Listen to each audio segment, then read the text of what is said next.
Happy Tuesday, folks. Welcome back to WrestleRant, where every single Tuesday I, Graham Gius and Matthews, break down all the pay-per-views and live specials I watch on the WWE Network. Today we're talking WWE NXT TakeOver Rival from February of 2015. And I love rewatching and reviewing these TakeOver shows because every single one is either good, great, or amazing. It's a blast for me. It's a total 180 from the In Your House shows, which were fun in their own right to watch and review because I've never seen that content before. It's fun for different reasons to watch these shows.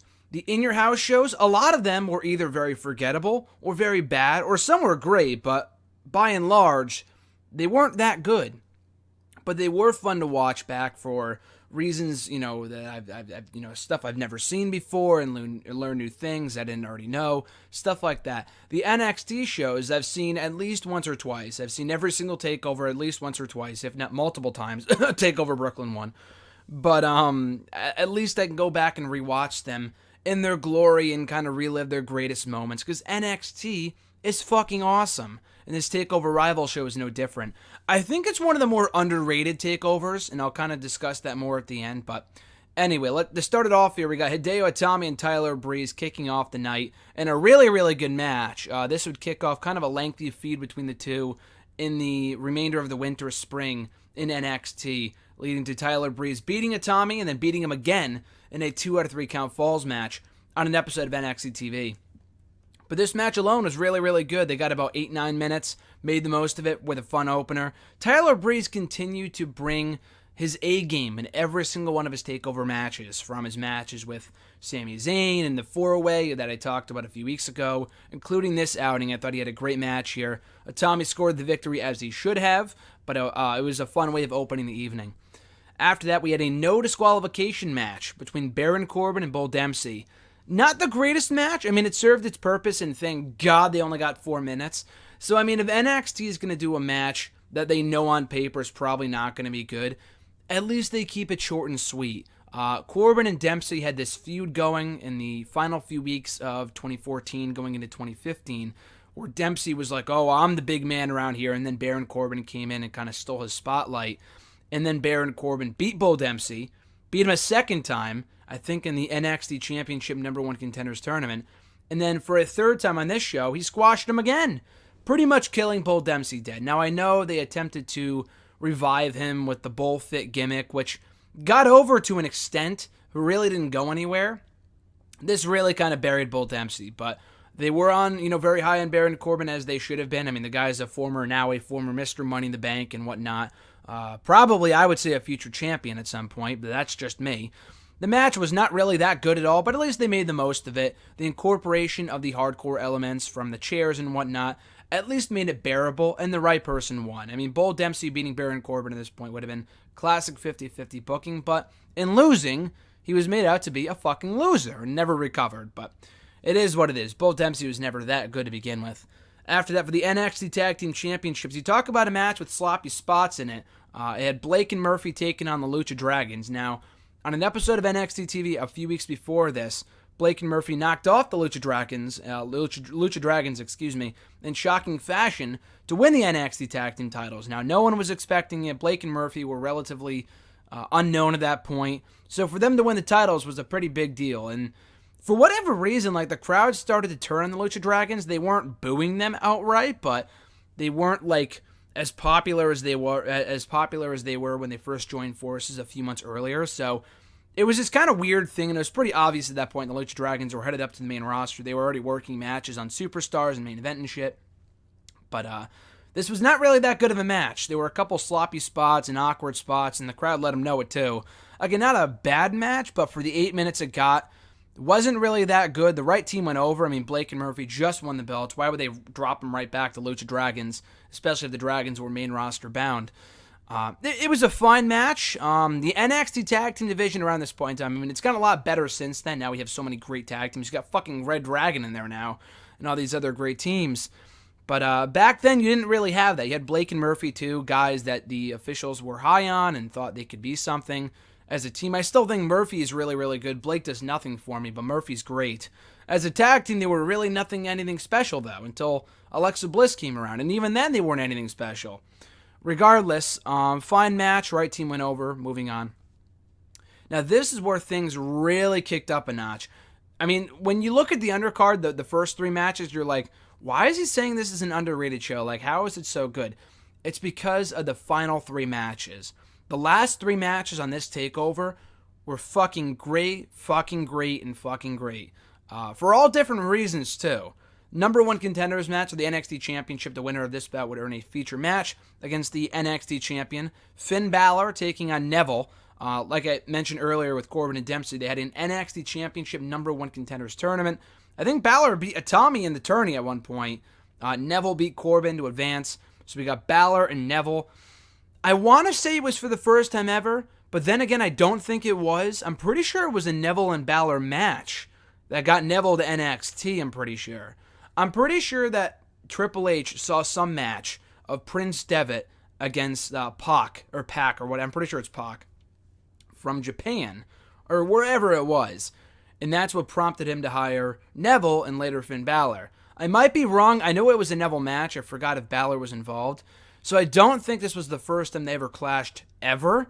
But at least in NXT it was. And they had a fucking great match. Like, this was really, really good. I would put this up there as the most underrated TakeOver match, probably of all time. Maybe not. I don't know if I would put it 1 or 2. But you know what? I think I would.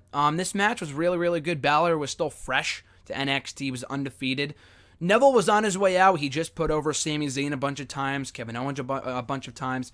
It was pretty obvious he was headed to the main roster after WrestleMania. So he really did the honors in a big way for Balor on the way out. They worked really, really well together. A very exciting match. I remember right after it ended, RJ and I were talking about the show like the next day or something when I saw him around campus. He's like, that might have been my favorite match of 2015 to date. I mean, that was only February, and obviously many more matches were better than that in the months that followed, but this was still an amazing match with Balor going over and earning a future shot at the NXT Championship. After that, the famous Fatal 4-Way match for the NXT Women's Championship. Sasha Banks, Charlotte, the defending champion, Becky Lynch, and Bayley squaring off. The 4 horsewomen of NXT, which they wouldn't be called until later on, so it wasn't like, oh my god, this amazing group. They really were not called the 4 horsewomen. I don't think right up until they were called up to the main roster. I mean, other than Bayley, obviously, but when Charlotte, Becky, and Sasha went up to the main roster in mid-July, I think it was an article on the WWE.com website covering NXT that called them the 4 horsewomen of NXT. So it was right around that time in the summer. It wasn't when this match happened, though. But really, I mean, the NXT women's division has come a long way from where it was, let's say, a year or so ago. But this, to me, was the peak. I don't really think they have reached this level of competition and intensity since. The matches all 4 of these women had, and it was constant. I could not tell you. For as many matches that we had between Sasha and Charlotte late last year on Monday Night Raw, they probably had twice as many matches on NXT TV and takeovers and stuff like that. But the thing was, every single match was so good, it was hard to complain. This match was great. Becky Lynch was really the wild card here. She had just debuted. I mean, she had been around for a while. I think she showed up in like the summer of 2014, but she really did nothing for a long period of time. And then she turned heel, joined up with Sasha, and they teased tension. They went at it during this match. Bayley was the ultimate underdog. I really thought she was going to win it. Charlotte had kind of turned into a tweener of sorts. She was kind of like the beloved babyface champion. Excuse me. But all 4 of these women, the chemistry they had on paper and execution was fucking awesome. This was a really, really, really good match. Bayley came so close to winning the belt at one point. Becky did too, even. But ultimately came down to Charlotte and Sasha Banks. Sasha had the Banks statement locked in, I'm pretty sure. And Charlotte was not going to tap out. She was not going to tap out. And then she rolled her over. I think Charlotte attempted to roll Sasha on her back. Or maybe it was Sasha. I'm not exactly sure. But either way, Charlotte got counted for the 1-2-3 right on her shoulders. Clean pinfall victory. Sasha Banks, finally the new NXT Women's Champion. In a great moment, she broke down crying, but true to the Sasha Banks boss heel character, she embraced Charlotte in a hug, but then pushed her away and held up the championship above her head. That was great. That was awesome, and classic Sasha Banks. as a heel. I miss Sasha Banks as a heel. I really, really do. But anyway, this was really good. Awesome match. And I would go so far as to say, I mean, other than Banks and Bayley, one of the greatest women's matches in NXT history. This really was a turning point for how I mean, you already knew by this point all four of these women were great. But this really was the peak, in my opinion, of NXT's women's division. We get to the main event for the NXT Championship. Kevin Owens contending with the NXT title against his former best friend, mostly his best friend, his former friend, Sami Zayn. This really wasn't a match. It was more of an angle. It was a lot like Brock Lesnar and John Cena from the prior year's SummerSlam event, where Brock just beat the shit out of John Cena from bell to bell, ultimately capturing the championship by pinfall. This was kind of like that. Sami Zayn got offense, but he was largely dominated by Kevin Owens throughout, and it made for a great match, like emotion-wise, storyline-wise. The crowd could not believe it. They thought Sami would battle back and beat him, but it never came. Owens just relentlessly beat down Zayn over and over and over again. Hit him with like 4 or 5 pop-up power bombs. And it came to a point where the referee's like, enough is enough. Rang the bell. Some confusion as to what the finish was. Was he disqualified? What's going on? And then as music plays, they announce him as the new NXT champion. The crowd goes nuts. And Owens was a great heel. He is a great heel. But a true testament to being an awesome heel is turning the crowd against you. Now, he's always played his role well, but he's always been able to turn crowds against him even when they're cheering for him, which I love and adore about Owens. But yeah, this was great. Again, the match, it really wasn't a match per se. Like, it wasn't the match we got at Battleground that I talked about a few months ago that we got in 2016. That was the real Kevin Owens and Sami Zayn chemistry you remember from Ring of Honor and elsewhere. This was more of an angle, as was the TakeOver Unstoppable match that I'll talk about next week too. But this was still really, really well done. It built up sympathy for Sami Zayn. He was never pinned for the NXT Championship. And Kevin Owens came across like a complete monster. 2 months into the day, 2 months to the day into his NXT run, did he become the new NXT Champion. Amazing. The guy was amazing, and it really came as no surprise that he was called up to the main roster as soon as he was, only 3 months later.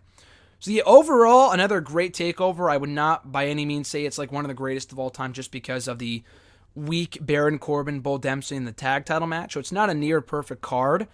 But the top 3 matches were outstanding, which is why I call this one of the most underrated TakeOvers of all time.